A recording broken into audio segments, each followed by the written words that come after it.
I've encountered a lot of law firms over the years that place a tremendous value on being responsive to client communications or requests. And they'll even have policies like we need to respond to all client calls and emails before the end of the day, or sometimes even more aggressive timelines. But responsiveness can be the death of productivity.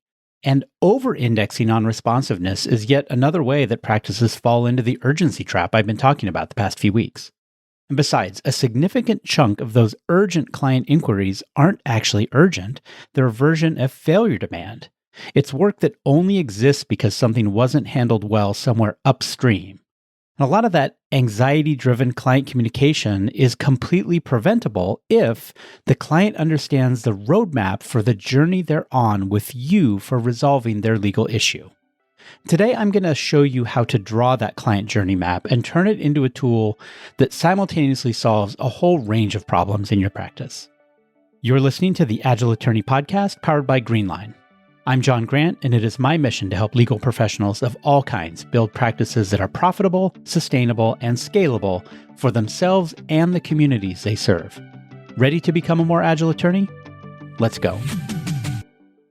A quick note. The concepts I'm going to talk about today should be useful to you no matter what kind of practice you're part of or what tools you use.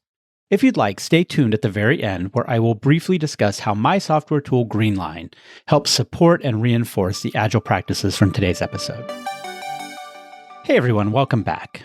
So we're on the downhill stretch for this Agile Attorney 101 series, and as I promised at the end of last week's episode, I'm going to use today's episode to shift our frame of reference.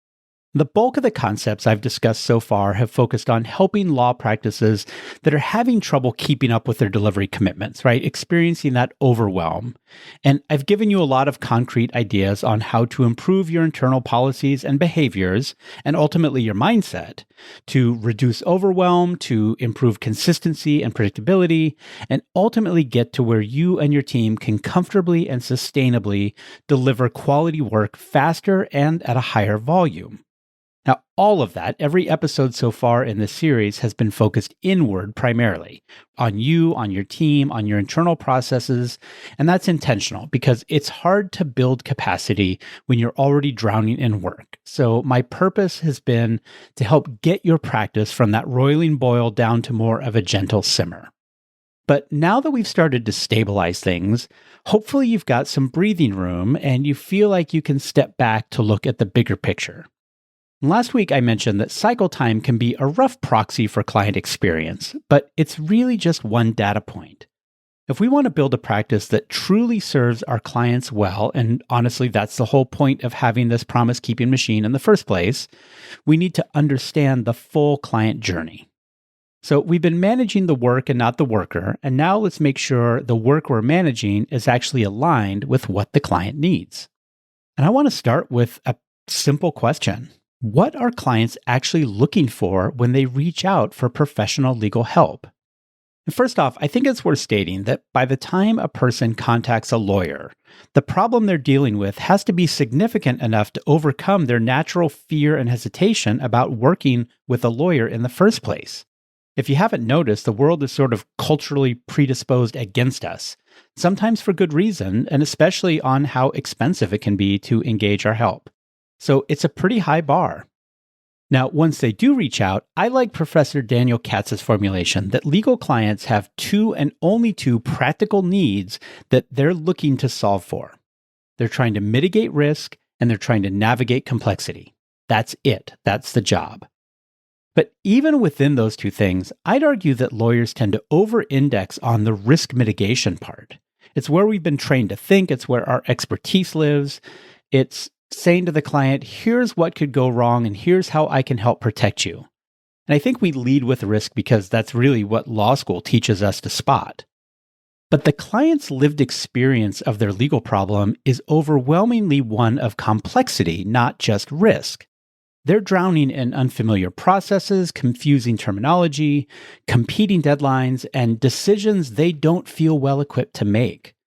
The risk is absolutely real, but the complexity is what they feel every day. They don't know what they don't know, and they don't know what's supposed to happen next. Then, alongside those two practical needs, there are three social-emotional needs that also come into play. It's simply human nature when people encounter risk and complexity to do these things. And I describe them as seeking wisdom, advice, and consortium. And the wisdom comes first, the information seeking. People want to get smarter about the problem that they're facing. And this usually starts well before they even call you. I sometimes call it typing into the Google confessional, although more and more they're probably turning to AI now too. But by whatever means, people are trying to better understand their situation. But then because there is a lot of information available and a lot of it can be contradictory, the next thing people seek is advice. They want someone with experience to tell them what they should do. And lawyers are actually really good at this, right? It's the core of what law school teaches us. Listen to the fact pattern, apply your knowledge of the law, give direction. But third, and this is the one that I think we too often give short shrift, people seek consortium. They want to feel like someone is in this with them, not just dispensing advice from on high, but really, if not walking alongside them, at least being there for them through an unfamiliar and stressful process. And like I said, I think most lawyers tend to over-deliver on the practical side, especially the risk piece, and under-deliver on the social-emotional side. We become great legal technicians because we miss the bedside manner. And that manner is important for a number of reasons, starting with the fact that clients are often unreliable narrators about what they actually find valuable because they're not used to working with lawyers. There isn't a lot of psychological safety in the early phases of the relationship, which means we have to put in real effort to develop that rapport. One other high-level thing to keep in mind. Every single interaction you have with a client or a potential client is a value exchange. And I don't just mean the big transaction, I mean every interaction from the intake form to the final document delivery. And I've defined value as the benefit someone receives minus the investment they put into something. And yes, it involves money, but it's also made up of time and effort and emotional energy and a whole host of other things. And we need to recognize that everything we ask a client to invest needs to be clearly tied to some benefit they will receive, ideally a reciprocal one and an immediate one. And thinking about those microtransactions is core to the key point I want to make in this episode, and that's the importance of understanding and eventually proactively designing the journey your client will take as you help them work through their particular legal problem. And yes, that includes the big picture goals for their overall matter, but it's also about understanding each of those micro interactions you'll have with them along the way and how those interactions serve both as a step towards the big picture goal and also how they stand on their own as an exchange of value that meets an immediate client need. And that immediate need is often less about risk and more about navigation, information, and consortium. And before I get to the full client journey map, I do want to call out this mental shortcut that a lot of lawyers and law practice leaders take when thinking about client experience. Instead of looking at the entire value, they tend to fixate on one thing, and that's responsiveness. And this is where they say, never let a client email or phone call go more than X hours without a response. And, I've seen firms try to keep it as short as like an hour. And this is just another way that law practices tend to get urgency coded. It's that same reward cycle we talked about back in episode 106, but playing out in a client-facing context. We need to drop everything, react immediately, signal that you care, the squeaky wheel gets the grease. Except now the squeaky wheel is any client who picks up the phone or sends you an email. But think about this for a minute. If every client gets a message that you'll drop whatever you're doing for them, then when exactly are you and your team going to do any actual work? And honestly, from the client's perspective, would they really want you dropping their matter to immediately respond to somebody else's inquiry? And look, I'm not saying that responsiveness doesn't matter. I think it is very important. But a lot of responsiveness is actually a form of failure demand. And the only reason clients are calling you now is that they have no idea what the heck is actually happening on their matter, and they correctly feel entitled to know. But even if that's the nature of their inquiry, what clients actually need is a little different from what conventional wisdom assumes. I think most important is that clients want to know that their inquiry was received. They need to know it's not going to fall into a black hole, but they generally don't need a substantive answer right this minute. They understand you're a busy professional. Most reasonable people will get that. What they really want is consistency and predictability, two words that should sound familiar if you've been following this series. They want to know when you'll respond and that when you do respond, you'll have something useful to say. Mostly they want to know that their matter is progressing, or even if it's not, because it's stuck for a good reason. I actually saw this play out recently with a client of mine, in this case, a legal team within a regulatory agency. And an investigator there made an observation that captures this dynamic really well. She said, if people know what to expect, they're far less likely to bug us asking for status updates. It's essentially the difference between managed waiting and unexpected waiting, and it's unexpected waiting that's the problem. And then with the work we did together, once the intake team started setting clear expectations up front and sending proactive status updates at regular points in the process, then the volume of anxiety-driven inquiries dropped significantly. And that freed up time that the investigators could redirect towards actually making progress on these cases instead of constantly fielding the what's going on with my case calls. I think the mistake that a lot of firms make is that they conflate that third social emotional need, consortium, with this idea that responsiveness and speed is the answer to it. And I don't think that consortium comes from the immediate response. It comes from the client feeling like you have a plan and that they're part of that plan. So for me, a well-designed client journey map communicates that sense of consortium far more effectively than a quick email reply ever could. Because it says, we've thought about your entire experience, we have a system to take care of you, and here's how it's going to work. So what do I mean by a client journey map?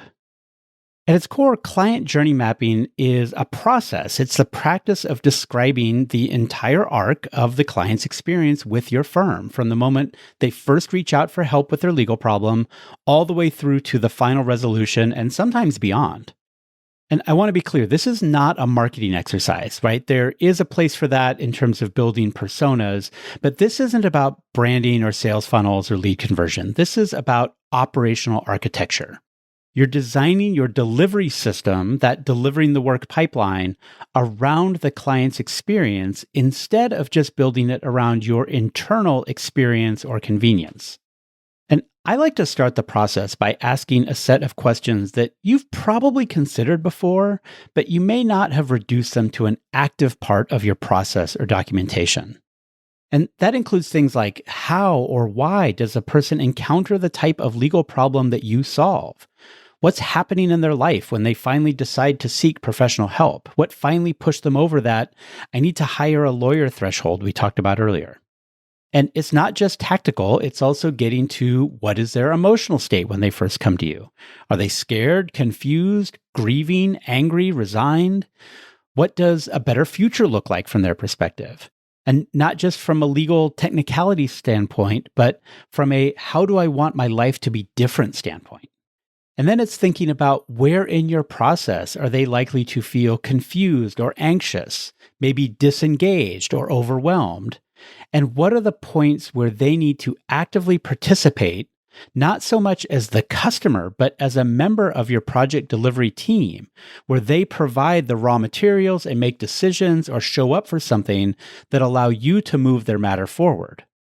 As you're working through those questions, you will inevitably start defining the phases of the journey from the client's point of view, not just your workflow stages, their experience stages. And this is where something interesting starts to happen, because the act of defining the client journey almost always simplifies and clarifies your internal workflow. And I've seen this repeatedly. Teams that map the client journey end up simplifying their Kanban boards, eliminating redundant steps, and finding places where work was either hiding or sometimes getting stuck because the client need either wasn't clear or wasn't getting met, often both. And you'll wind up with phases that are familiar, probably intake and engagement, information gathering, strategy development, and then whatever the core work phases are for your particular practice area, whether it be transactional or dispute-oriented. The key is for each phase, I want you to think about how to define and communicate 4 distinct things. Most importantly is what is the purpose of this phase from the client perspective? Both, again, in that short term and in pursuit of their overall goal or objective. And doing that grounds each set of interactions in a clear why statement, or even sometimes from the client's point of view, a what's in it for me statement. And from there, we can get to the more practical navigation elements. What is the expected timing of this phase? What does the client need to do? And then what will we, the legal team, do? If you recall from episode 104, the items on this list often bear a close resemblance to those definitions of ready and definitions of done we need for our overall workflow to function smoothly. But that what you need to do and what we will do structure is critical because it also makes the partnership explicit. It conveys to your client that point I made earlier. They aren't a passive consumer of your legal service. They're a resource on the project team. You're both working toward the same goal, and that goal is the client's interest. And when you string those parts together, the big pieces of progress you'll make at each phase of the journey, and then the specific tasks that need to happen, both from the client standpoint and what you're going to do at each phase, then you wind up with sort of the legal equivalent of the Domino's pizza tracker for both you and the client to reference.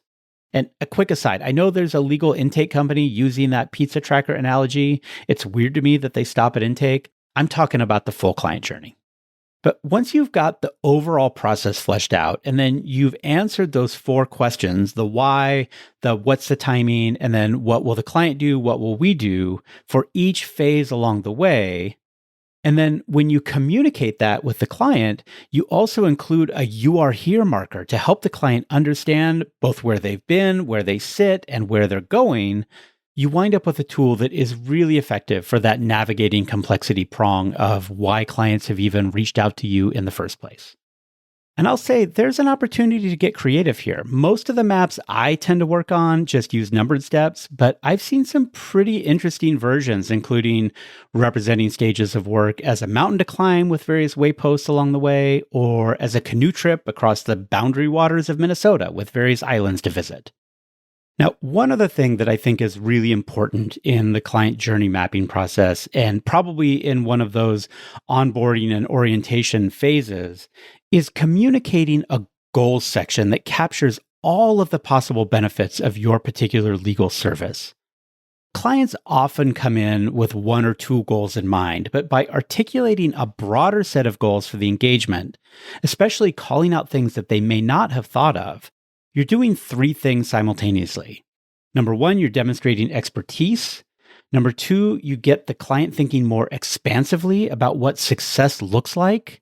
And number 3, you create anchors that you can tie back to when the client's resolve starts to waver. And those goals effectively become the product charter, right? They're the shared agreement about what you're working towards together with the client. So here's what makes the client journey mapping exercise so powerful is that it's not just one thing you wind up with. It becomes this sort of multi-tool that simultaneously solves a lot of different problems across different parts of your practice. It's one exercise with at least 4 distinct payoffs. First, it aligns your internal team. When you, ideally with your team, collaboratively define what the ideal client journey should look like, then everyone starts to better understand how their daily work connects to the client's progress. So the paralegal preparing documents isn't just checking a box on a task list, they're moving the client to the next phase of their journey. By the same token, the legal assistant scheduling that signing appointment isn't just coordinating calendars, they're helping the client reach a major milestone. As I said, it really helps for this to be a team exercise. It is not something you should draft in your office and hand down from on high. You want the people who actually do the work to help define the journey, because that builds buy-in and shared understanding. It also gives real meaning to all the systems we've been building throughout this series. The WIP limits, the cadences, the quality standards, they all exist to keep this journey moving smoothly, to keep the promises that you make to clients on track. Another way I like to think about it is the journey map helps define the why behind the what in terms of what we're doing along our workflow. The second thing that this journey map does is engage the client as a true partner. And when you share this journey map with your client, whether it's a letter or a handout, maybe a progress tracker, and then ideally part of your verbal walkthrough during intake or onboarding, you're not just conveying information, you're actually recruiting the client to the series of steps they need to take to achieve their own goals. And by front-loading the information that will guide and govern the entire relationship, you're setting the tone and expectations for all of your interactions with each other. Every touch point after that becomes a fulfillment of an expectation as opposed to a surprise along the route. And then when the client inevitably stalls out on their part of the work, their homework, because they will stall out, you're not so much nagging them about paperwork, you're reconnecting them to the commitments they've made and the goals that they have. And you can say things like, remember, we said we can't do X until you do Y, and we need to do X in order to get you out of this mess you're in. Getting us the information or the approval that we need is what moves you towards your goal, so then you can put all this legal stuff behind you. The third thing I like about these journey maps is it helps you create realistic expectations for your own workflow. In my experience, the act of seeing things from the client's perspective reveals some interesting truths about your workflow that are hard to see when you're just focused on your internal process. If you start to think about things like, what does this person have going on in their life when we send them this 8-page questionnaire? You start to understand why client homework comes back late or incomplete. And that then begs questions around experiments you can try to improve your ability to get the information you need. Maybe that 8-page questionnaire is not the best tool. I'll actually give you a quick example from a recent workshop I did. A family law firm was consistently having issues getting their clients' financial records in the format they needed, actual PDFs and not screenshots. And as we were talking about it, one paralegal realized that most financial institutions will actually provide PDF statements for a reasonable fee and with just a couple days turnaround time. So instead of hounding their client to go log into their bank accounts and gather PDFs, this firm started giving those clients the option to just sign a power of attorney and pay a $50 fee, then not have that homework assignment at all. We're just going to pay the bank to do it. And a lot of clients will happily take that deal. And the fourth thing is that your client journey map actually does become a business development asset. And I know I said earlier that this isn't a marketing exercise, but that doesn't mean there isn't a marketing use. And that clear client journey map communicates we know what we're doing to potential clients and referral sources alike. Remember, people are buying expertise, and they like to see that their expert has a system and a plan for getting the work done. The journey map itself, even just a high-level version of it, becomes a tangible artifact that really helps differentiate you in a profession that's not exactly known for this kind of intentional, client-focused design. Now, there's actually a fifth dimension to all this that you might not have considered, and it should actually give you some added incentive to do this exercise. The first 5 rules of professional conduct, what I sometimes call the front 5, essentially describe what a good client journey map helps you operationalize. Most lawyers think of the RPCs as individual obligations they fulfill through individual effort. I'm competent because I know the law. I'm diligent because I work hard. I communicate because I return calls promptly. But a client journey map can help you turn those individual obligations into system properties. They're things that are built into your delivery design instead of being dependent on any one person's individual effort. And let me walk you through them quickly. Rule 1.1 is competence. And the journey map itself demonstrates competence. You've thought through the entire arc of the client's matter. You know what comes next, what the timeline looks like, what's required at each stage, what the potential complications are. A firm that can present a clear, well thought out roadmap to a client at intake is showing, not just telling, that they know what they're doing. Of course, you have to actually follow that map, but that's a lot easier too when you have a map to begin with. Rule 1.2, scope and allocation of authority. Remember that what you need to do and what we will do couplet at each phase of the journey? That's literally an allocation of responsibility between lawyer and client. You're defining the scope of each party's role at every stage of the matter, including the decisions the client gets to make and has to make, and which ones can be handled at the discretion of the lawyer. Rule 1.3 is diligence. And those cadence meetings we talked about in episode 106, the progress tracking, the defined timelines for each phase on the client journey map, all of that is diligence made structural. You're not relying on individual effort or memory to keep matters moving forward. You've built a system that ensures consistent, ongoing attention to client work and moving matters forward. Rule 1.4 is communication, and the journey map is a communication framework. It tells the client what to expect, when to expect it, what's expected of them.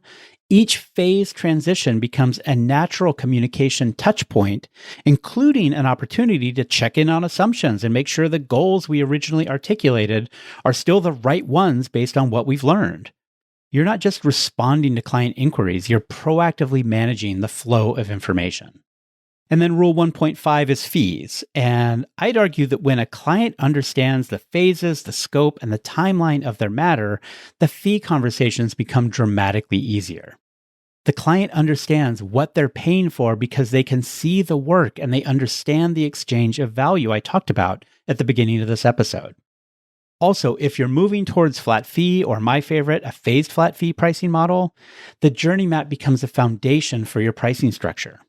It's also a great way for using phased flat fees for handling straightforward phases, but then switching over to hourly for particularly complex or uncertain parts of the work. But regardless, the rules of professional conduct, they've always been pointing towards this kind of systematic client-centered design. It's just most firms don't adopt a framework for operationalizing the rules in this way. I think the journey map doesn't just help you comply with the RPCs, it helps you exceed them in a way that actually makes your practice work better, not just compliant with regulations. Okay, so let me tie this all back to all the things I've been building throughout this 101 series, because every concept we've covered up to now has a client-facing counterpart, and the journey map is what makes those connections visible. I already mentioned those definitions of ready from episode 104. The client's homework at each phase of the journey, those are the readiness criteria made client visible. Instead of internal checkboxes, you have express agreements with the client to get you the raw materials you need to do your work at each phase of the workflow. Similar things are true for definitions of done, except now it's you that has the deliverables, and the client is at least one of the customers for your output.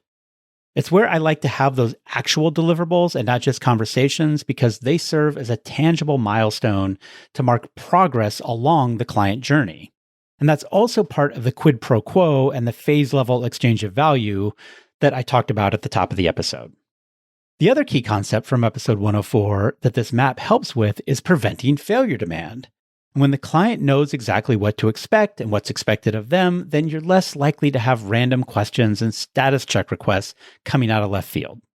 Then moving on to episode 105 and the WIP limits, those are what allow you to actually deliver the consistent, predictable experience that your journey map promises. Because without capacity discipline, the journey map is just a nice brochure. But with the WIP limits in place, you can actually keep the promises the map makes about timing and attention and delivering those deliverables on time. The cadence meetings from episode 106 wind up transforming from internal focused progress checks to a concern for the customer journey. It's not just about whether your team is delivering the work, it's about meeting client expectations and the firm's commitment as you've documented in your journey map. And then finally, the throughput and cycle time metrics I mentioned last week in 107, they both feed the promises you make and the expectations you set along the map. And then they tell you whether that journey is actually moving at the pace you described to the clients. If you promised a 6-week estate planning process, but your cycle time data shows that you're averaging 10 weeks, that's information you need to adjust the expectations you're setting, or it tells you need to figure out how to increase your delivery capacity. A good client journey map becomes the connective tissue between your internal operating system and the client experience. It's how you make sure that the promise-keeping machine we've been talking about is making the right promises and keeping them. And not just about the practical, technical deliverables, but a machine that takes into account how each of those deliverables advance the client's goals and meet their emotional needs as well.